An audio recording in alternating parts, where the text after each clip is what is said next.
completo, porque además de la voz inconfundible, tenía mucho carisma y mucha pinta, ¿no? Graciela, gracias por atendernos. Bienvenida, buen día.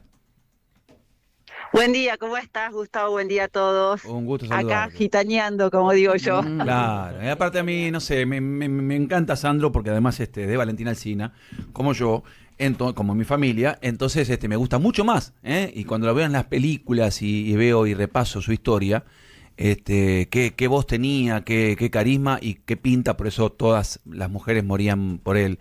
Empecé a leer un poco su historia. Él empieza a trabajar con el papá, era vinero, que bajaba Damajuana, ¿no? Sí, en Valentina Alsina, En Valentina justamente. Alsina, sí. Don Vicente era muy conocido porque tenía, bueno, él siempre decía que había heredado muchas cosas de su papá, entre ellos el chiste fácil, el buen humor, esa cosa de histrionismo. Ujú. Y él desde que era muy chiquito, desde los 10 años, se había pintado su triciclo con unas llamaradas de fuego por eso le empezaron a decir el loco en el barrio, y lo Sí, ayudaba el papá, él repartía vino, claro, claro. era el vinero, como decía Sí, sí. Roberto Sánchez, Sandro, de su padre, y iban por el barrio repartiendo vinos, pero después hizo de todo, porque él no terminó primer año de la secundaria porque él quería ser artista de cine en colores, Claro, claro. todavía no cantante, y quería ser artista y bueno, para mantenerse y ayudar económicamente a su familia, que era de origen humilde, hizo de todo. Fue Ajá, tapicero de cine, ayudante de tornero, ajá. en una joyería, asistente de camionero, lo que te imagines hizo él para llegar a ser este artista que soy. Sí, y además se compra la guitarra, ¿no? Que creo que pide un crédito, compra la guitarra. Primero arma un dúo y después un trío con amigos, ¿no?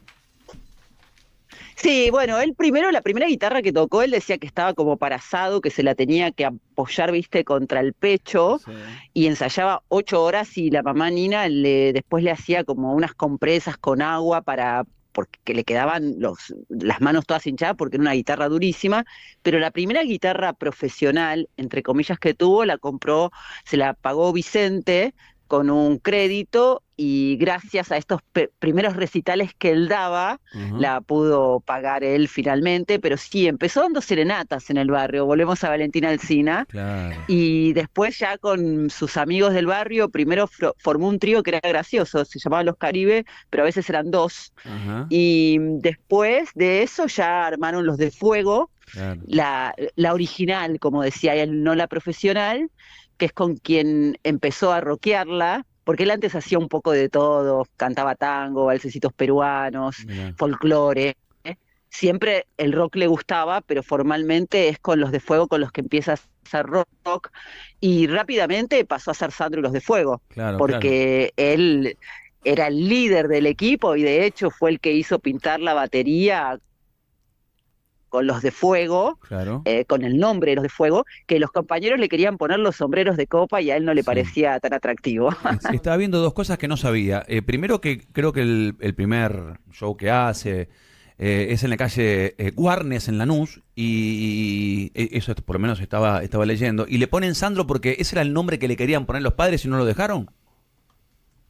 Sí, claro, porque él era de ascendencia gitana realmente, Ajá. y Sandro, que se escribe Sándor en gitano, Ah, era el nombre que habían elegido los padres. La ascendencia gitana venía por parte del abuelo paterno, del bisabuelo también, pero es el abuelo quien viene a la Argentina, y le querían poner Sandro y no lo dejaron en el registro civil.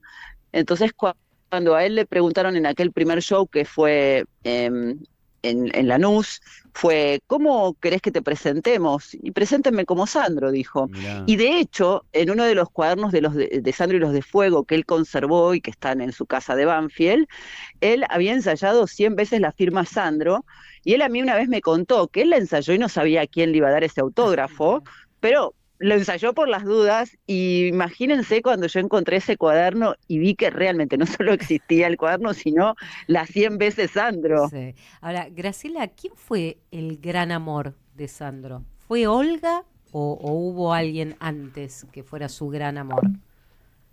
Oh, Se no. ofendió, la mataste Se con lo la La ofendió. maté pregunta. con la Sí. pregunta.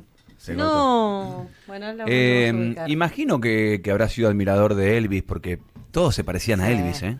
Vos te viste, cuando vos lo ves en la juventud, a todo, a Palito Ortega, a él, a Cacho Castaña. Sí. Ahí pregúntale. Ahí está.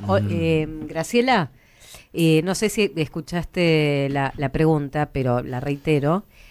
¿Quién fue el gran amor de Sandro? ¿Fue Olga en la última etapa de su vida o hubo alguien antes que lo marcara a fuego? Mira, él a mí lo que me contó es que Olga Garaventa, eso me lo contó en el 2005, fue su gran amor en el sentido que él sintió por ella eh, una, una sensación o un mundo de sensaciones, como cantaba, distinto, y es con la persona con la que él eligió casarse, tanto por civil como por iglesia, eso fue en el 2007. Previamente a su relación con Olga, que además es como principesca, porque Olga trabajaba en el castillo de Sandro, que él hizo construir aquí en el barrio de Boedo, y trabajó durante 12 años hasta que un día la vio distinto y Mirá. sintió ese rayo que lo atravesó del que habla Cortázar. Y antes de eso sí, claro, él tuvo algunos romances que fueron públicos, incluso en su primera época de Sandro de América, hasta que en el año 69 conoció a la primera mujer con la que convivió y de la que se enamoró mucho. Ajá. Fue un amor importante en su vida, que fue Julia Viciani.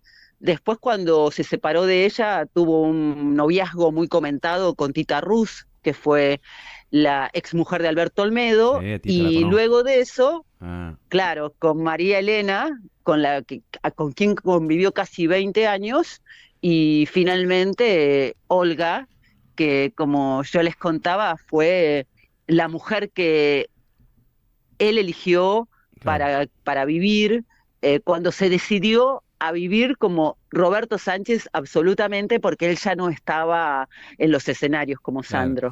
Graciela, empezamos a hablar de los inicios de él, de su juventud, de su adolescencia, de cuando empieza a cantar. ¿Cuándo pasa a explotar él? ¿Cuándo pasa a ser famoso o a consagrarse? La consagración le llega con el primer Festival Buenos Aires de la Canción, que ganó el primer obelisco de plata que se dio el 24 de octubre de 1967. Antes de eso, él ya tenía un nombrecito, él decía un nombrecito, pero no, tenía un nombre, Ujú. ya se había pasado a las huestes de los baladistas, del romántico que conocimos, y hacía menos rock, pero ese festival le abrió las puertas a América, porque inmediatamente lo invitaron al Festival Internacional de Viña del Mar, Claro, que ahí provocó gana. una revolución, y a partir de ahí empieza a recorrer América hasta llegar al debut en el Madison Square Garden de Nueva York, pero él ya era Sandro de Ahí América, cantó solo que fue el él primer en el Madison, sí, solo. sí, claro, además pensá, Gustavo, que no es como ahora que, entre comillas, el Madison es de acceso para una cantidad de artistas Ah. tremendo, era como mucho más exclusivo, y de hecho él fue el primer artista latino Sí, en llegar cantar en ahí. el Madison, Sí, sí. y su show fue el primero en ser transmitido, el primer espectáculo musical en ser transmitido vía satélite en vivo y en directo al mundo, Ujú. y lo presentó Cacho Fontana, que fue un gran amigo de él. Claro, claro. Graciela, ahí hablando un poco de los shows que estás contando de Sandro, ¿hay alguno que él te haya marcado como el show más importante de su vida? Porque hablaba de Viña del Mar, del Madison, ni hablar de los Gran Rex, pero ¿hay alguno que para él fue especial? Para él siempre todos eran tan especiales, que yo te voy a contar algo. Yo lo vi actuar por primera vez en vivo en el 96 en un teatro municipal en San Nicolás, y a mí lo que me impactó de verlo cantar en vivo por primera vez es que él parecía que estaba en el Madison.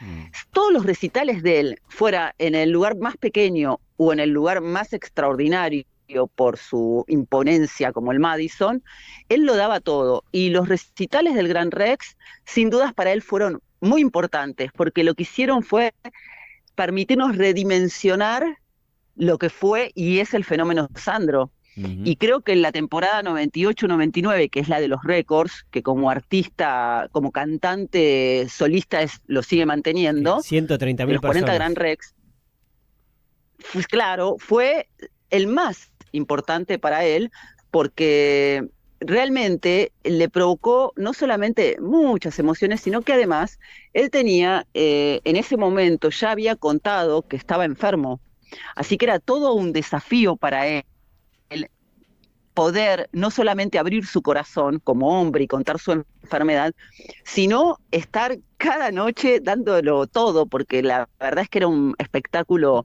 maravilloso, donde se daba todos los gustos, cantó un tango pasional de Sí, Alberto sí. Morán, que era su ídolo de la juventud, Valentina del Cine otra vez, Gustavo, Claro, sí, sí. y, y un balsecito que hizo con el Pepe Trelles, que era su gran amigo también, y era el recital en el que él empezaba cantando No quiero que me llores cuando me vaya a la eternidad, que es de una muchacha y una guitarra, pero en la que él determina en ese recital que iba a ser su testamento. Graciela, por último, ¿fue el mejor de todos, Sandro? ¿De los nuestros? Y es difícil porque tenemos tantos buenos, pero como Sandro, como Roberto Sánchez, no hay ninguno, porque él era un artista integral por donde lo mires. Él era cantante, compositor, intérprete, fue hasta director de cine porque era su pasión el cine, diseñaba sus propios vestuarios, las escenografías, el vestuario de sus compañeros. Él te tocaba todas las fibras y en Mm, el año 90 hizo el programa Querido Sandro, que fue como el precursor de ese tipo de espectáculo. Después lo hizo Maradona, por sí, supuesto, con la sí. Noche del 10, pero Sandro lo hizo primero y ahí llevó a Leonardo Fabio, a Papo y a un montón de artistas y él se encargaba absolutamente de todo. Mm, Y yo no creo que haya artistas tan completos como él. ujú. Y además, película que hacía o en recital, show, llenaba todo, ¿no? Sí, absolutamente. Y justo vos sabés que la semana pasada lanzamos con Sony los jueves de estreno que se van a subir al canal oficial de Sandro los videoclips de las canciones de sus películas y vos lo ves ahí, en cada videoclip ves un Sandro distinto o a todos los Sandros, porque Qué está va. gitano, seductor, Sí, sí. moviendo la pelvis, romántico, melancólico, lo tenés en todo su esplendor. Sí, impresionante. Y cada vez que vemos a Sandro en la tele, en algún programa que se repita en una película, yo me quedo a verlo. Graciela, gracias por contarnos un poco la historia de Roberto Sánchez. Gracias a ustedes y que tengan un excelente día con esta lluvia. Muchas gracias. Graciela Guiñazú, periodista, biógrafa de Sandro.